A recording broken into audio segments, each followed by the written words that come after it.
بسم اللہ الرحمن الرحیم. ناظرین، ویلاگ نمبر 183 اور آج اس کی چوتھی قسط ہے اور ہیڈنگ ہے مسلمانوں کی اجتماعی قوت کا دوسرا اصول باہمی اتفاق. ناظرین، معارف القرآن جلد نمبر 2 اور آیت نمبر ہے 103، سورۃ آل عمران نمبر 3 کی آیت نمبر ہے 103 اور پیج ہے 128. ناظرین، روزانہ کی بنیاد پر ہم آپ کے سامنے رکھ رہے ہیں قرآن کریم کا ترجمہ، تشریح، تفسیر اور تلاوت کلام پاک. ناظرین، اس کتاب کا ٹائٹل ہے معارف القرآن جلد نمبر 2، سورۃ آل عمران سے لے کر سورۃ النساء تک، پارہ نمبر 3 رکوع نمبر 9 سے لے کر پارہ نمبر 6 کا رکوع نمبر ہے 4.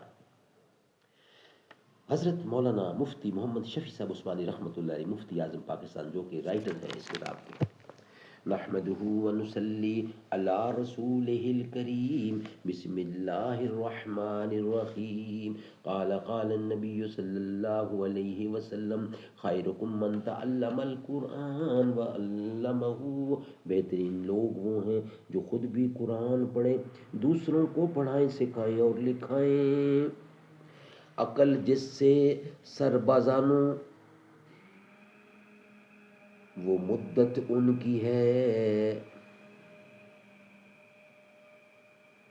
عقل جس سے سربزانوں ہے وہ مدت ان کی ہے، سرگزشت نوے انسان ایک ساحت ان کی ہے. عقل جس سے سربزانوں ہے وہ مدت ان کی ہے، سرگزشت نوے انسان ایک ساحت ان کی ہے. پھر یہ انسان آنسوئے افلاک ہے جس کی نظر قدسیوں سے بھی مقاصد میں ہے جو پاکیزہ تر. ناظرین، مسلمانوں کی اجتماعی قوت کا دوسرا اصول باہمی اتفاق. دوسری آیت وَاعْتَصِمُوا بِحَبْلِ اللَّهِ جَمِيعًا میں اس کو نہایت بلیغ اور حکیمانہ انداز سے بیان فرمایا ہے کہ سب سے پہلے وہ اصول اور گر بتلایا جو انسانوں کو باہمی مربوط اور متفق کرنے کا نسخہ اخصیر ہے. اس کے بعد آپس میں متفق ہونے کا حکم دیا. اس کے بعد آپس کے افتراق و انتشار سے منع فرمایا.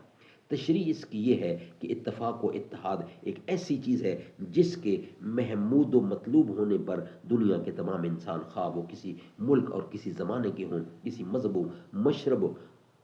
و مشرب سے تعلق رکھتے ہوں، سب کا اتفاق ہے. اس میں دو رائے ہونے کا امکان ہی نہیں. دنیا میں شاید کوئی ایک آدمی بھی ایسا نہ نکلے جو لڑائی جھگڑے کو بذات مفید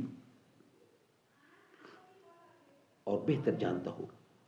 اس لیے دنیا کی ہر جماعت، ہر پارٹی لوگوں کو متفق کرنے کی ہی دعوت دیتی ہے، لیکن دنیا کے حالات کا تجربہ بتلاتا ہے کہ اتفاق کے مفید اور ضروری ہونے پر سب کے اتفاق کے باوجود ہو یہ رہا ہے کہ انسانیت فرقوں، گروہوں، پارٹیوں میں بٹی ہوئی ہے. پھر ہر فرقے کے اندر فرقے اور ہر پارٹی کے اندر پارٹیوں کا لامحدود سلسلہ ایسا ہے کہ صحیح معنی میں دو آدمیوں کا اتحاد و اتفاق بھی ایک افسانہ بن کے رہ گیا ہے.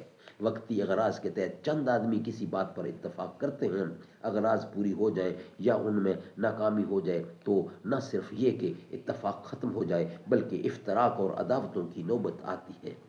غور کیا جائے تو اس کا سبب یہ معلوم ہوگا کہ ہر وہ گروہ، ہر وہ فرقہ اور ہر شخص لوگوں کو اپنے خود ساختہ پروگرام پر متحد و متفق کرنا چاہتا ہے، اور جبکہ دوسرے لوگ خود اپنا بنایا ہوا کوئی نظام و پروگرام رکھتے ہوں تو وہ ان سے متفق ہونے کی بجائے ان کو اپنے پروگرام پر متحد ہونے کی دعوت دیتے ہیں. اس لیے لازمی طور پر ہر دعوت اتحاد کا نتیجہ ایک ہی جماعتوں اور افراد کا افتراق اور انتشار نکلتا ہے، اور اختلافات کی دلدل میں پھنسی ہوئی انسانیت کے ہاتھ اس کے سوا کچھ نہیں آتا کہ مرض بڑھتا گیا جوں جوں دوا کی. ناظرین، یہ ویلاگ یہاں کمپلیٹ کرتے ہیں. نیکسٹ ویلاگ میں انشاءاللہ ہم بقیہ حصہ آپ کے سامنے رکھیں گے.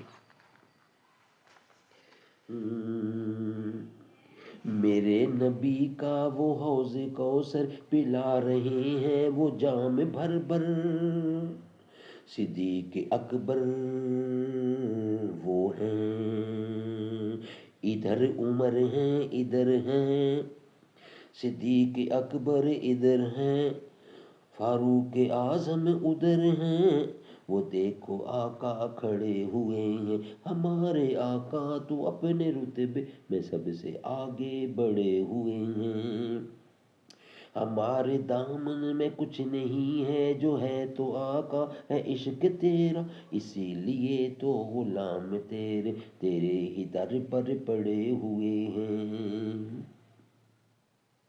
نبی کے عاشق ابھی ہیں لیاقت، نبی پہ جانے لٹا رہے ہیں، اے خدا کی نظر میں زندہ، خدا کی نظر میں ہے وہ زندہ، یہ مت سمجھنا کہ مرے ہوئے ہیں، اے خدا کی نظر میں زندہ، یہ مت سمجھنا کہ مرے ہوئے ہیں۔